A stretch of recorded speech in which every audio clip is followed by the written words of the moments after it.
দিকে। নমরুদ সাইয়েদনা ইব্রাহিমকে ডেকে পাঠালেন।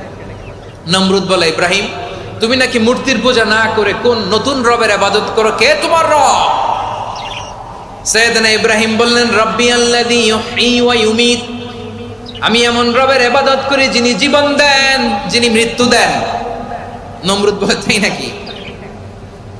তোমার রব জীবন দেয় মৃত্যু দেয়, আর এটা তো আমি দেই, আমিও তো জীবন দেই, আমিও তো মৃত্যু দেই। সাইয়েদনা ইব্রাহিম বললেন, কেমন করে তুমি জীবন দাও মৃত্যু দাও একটু দেখাও তো।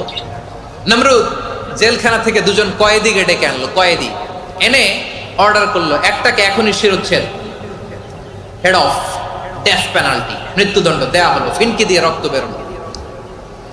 নমরুদ বলে, দেখো দুজনকে ধরে আনলাম, একজন কয়েদিকে দিলাম ডেথ পেনাল্টি, মৃত্যুদণ্ড, ওরে মৃত্যু দিলাম।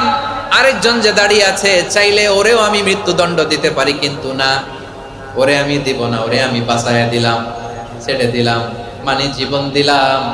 দেখো ইব্রাহিম, তোমার চোখের সামনে একজনকে মৃত্যু দিলাম, আরেকজনকে জীবন দিলাম। আপাত দৃষ্টিতে তাই তো, একজনরে তো জীবন দিল, আরেকজনরে মৃত্যু দিল। সাইয়েদনা ইব্রাহিম এবার বিপাকে পড়ে গেলেন। কিন্তু এক একজন নবীকে আল্লাহ এমন উইজডম বিচক্ষণতা দিয়ে এই জমিনে পাঠিয়েছেন, মুহূর্তের মধ্যে আল্লাহর খলিল ইব্রাহিম বললেন, ফাইন্নাল্লাহা ইয়াতি বিশ-শামসি মিনাল মাশরিকি ফাতি বিহা মিনাল মাগরিব ফাবুহিতাল্লাযী কাফার। আল্লাহর খলিল ইব্রাহিম বললেন, নমরুদ বুঝলাম তুমি জীবন দাও মৃত্যু দাও দেখলাম, কিন্তু আমার রব আমার আল্লাহ প্রতিদিন সকালবেলা উষা লগ্নে ওই পূর্ব দিগন্ত থেকে সূর্যটাকে উদিত করেন, সাঁঝের বেলা, বিকেল বেলা, কুথুরি লগ্নে, সন্ধ্যা বেলা ওই দ্বিপ্রহরের জল জলে সূর্যটাকে পশ্চিম দিগন্তে ডুবিয়ে দেন। মানে সকালবেলা পূর্ব দিক থেকে উদিত করা সূর্যটাকে পশ্চিম দিকে বিকেলে তিনি ডুবিয়ে দেন। তুমি যদি পারো ওই সূর্যটাকে পশ্চিম দিক থেকে উদিত করে পূর্ব দিকে ডুবিয়ে দাও। সুবহানাল্লাহ পড়বেন না?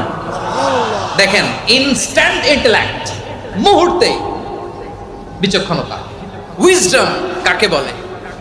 নমরুদ পারবে? নমরুদের বাপ পারবে?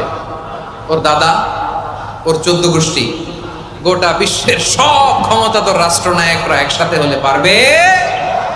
ফাবুহিতাল্লাযী কাফার পারে নাই, ব্যর্থ হয়েছে। এবার তেলে বেগুনে জ্বলে উঠেছে, রেগে মেগে আগুন বলে, ফালকুহু ফিল জাহিম, ওর সাথে তর্ক নাই, না পেরে এবার এটারে আগুনে ফেলা। বিশাল বিশাল গাছ কেটে লাকড়ি এনে আগুনের কুণ্ডলি বানানো হলো, দাও দাও দাও দাও করে আগুন জ্বলে। আল্লাহর খলিল ইব্রাহিমকে আগুনে নিক্ষেপ করা হবে। আল্লাহর খলিল সাইয়েদনা ইব্রাহিমের হাতের মধ্যে রশি দিয়ে টাইট করে বাঁধা হলো, পায়ের মধ্যেও টাইট করে রশি দিয়ে বাঁধা হলো। আল্লাহর খলিল ইব্রাহিমকে আগুনের কুণ্ডলির মধ্যে ফেলা হবে। ও মিয়া, আপনি যে বিপদের কারণে ভয় পান, হতাশ হন, এটা কোনো বিপদ ওনার বিপদের সামনে? পটুয়াখালী আওয়াজ করে বলুন, সাইয়েদনা খলিল ইব্রাহিমের বিপদের সামনে আমাদের বিপদগুলো কোনো বিপদ? এটা কোনো বিপদই না, এটা কোনো বিপদই না। হাত পা বেঁধে টাইট করে নিক্ষেপ করা হবে, সিম্পলি ফেলা যাবে না, কারণ দাও দাও করে দ্য ব্লেজিং ফায়ার, এমন আগুনের কুণ্ডলি, কাছে যাওয়া যায় না, আগুনের উত্তাপে নিক্ষেপ করা হবে। হাতে রশি বেঁধে, পায়ে রশি বেঁধে আল্লাহর খলিল ইব্রাহিম আলাইহিস সালামকে আগুনের মধ্যে নিক্ষেপ করা হবে। এটার বলে অগ্নি পরীক্ষা।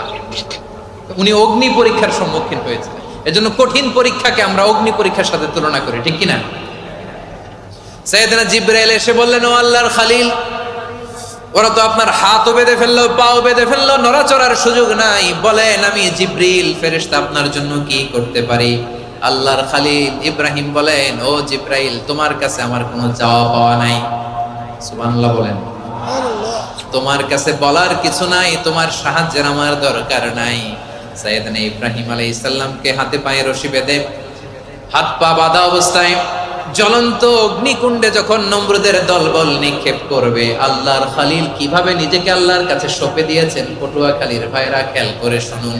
হাত পা বেঁধে আল্লাহর খলিলকে যখন নিক্ষেপ করা হবে, তিনি মুখ ফুটে বলে ফেললেন, হাসবুনাল্লাহু ওয়া নি'মাল ওয়াকিল।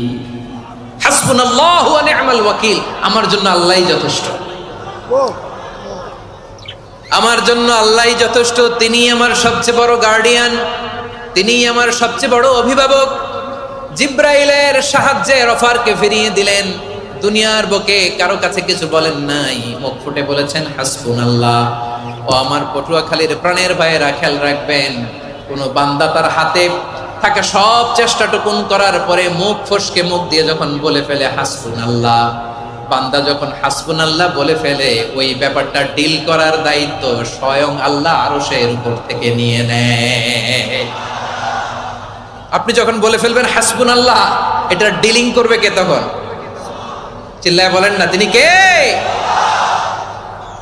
বান্দা তার সাধ্যের সবটুকু চেষ্টার পরে নতজানু হয়ে যখন বলবে হাসবুনাল্লাহ, আল্লাহ তুমি আমার জন্য যথেষ্ট, নি'মাল ওয়াকিল, তুমি আমার শ্রেষ্ঠ অভিভাবক, তখন তার কি দরকার না দরকার এটা ডিল করে স্বয়ং আল্লাহ। নিক্ষেপ করা হলো সাইয়েদনা ইব্রাহিমকে অগ্নিকুণ্ডলিতে। হাজার হাজার মানুষের দৃশ্য দেখার জন্য জড়ো হয়েছে এরকম বিশাল ময়দানে। কিন্তু কি অবাক করা ঘটনা, সবাই ভয় পাচ্ছিল, না জানে কি হয়ে যায়। আল্লাহর খালিলকে যখন আগুনের কুণ্ডলিতে নিক্ষেপ করা হয়, আল্লাহর খালিল ইব্রাহিম আগুনের কুণ্ডলীর মধ্যে বসে বসে মানুষগুলোর দিকে তাকিয়ে হাসতে শুরু করে দেয়। কারণ আকাশ থেকে রব্বুল আলামিন স্পেশাল ভার্ডিক্ট নাজিল করেছেন, স্পেশাল হুকুম জারি করেছেন, কুল্লা ইয়া নারু কুনি বারদান ওয়া সালামান আলা ইব্রাহিম।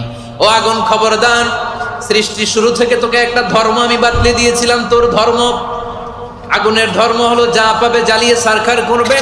আল্লাহ বলল, আগুন তোর ধর্ম দিয়েছিলাম, তুই সব জ্বালিয়ে পুড়িয়ে সারখার করে দিবি, কিন্তু ক্ষণিকের জন্য আমি তোর জ্বালিয়ে দেওয়ার ক্ষমতাটাকে কেড়ে নিলাম, জ্বালিয়ে ভস্ম করে দেওয়ার ক্ষমতা আমি কেড়ে নিলাম। কুনি বারদান, ঠান্ডা হয়ে যা, কিন্তু এত বেশি ঠান্ডা হবি না আবার আমার ইব্রাহিমের জন্য সর্দি লেগে না যায়। সুবহানাল্লাহ, এত আসতে বললে হবে?